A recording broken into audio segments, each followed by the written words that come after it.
RJP Special Report. Iran warns Trump as Gulf tensions escalate. Iran की Trump को warning, खलीज में कशीदगी में इजाफा।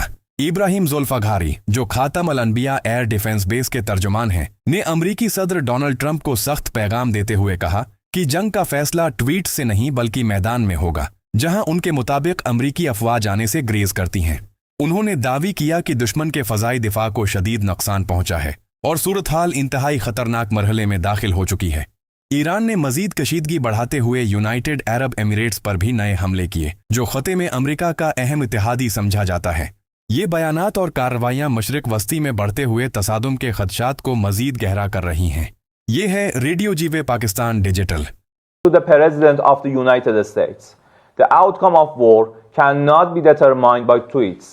The result of a war is determined in the field, the very place where you and your forces do not dare to approach, and you can only talk about it in your tweets. It's better to name this war as epic fear instead of epic fury.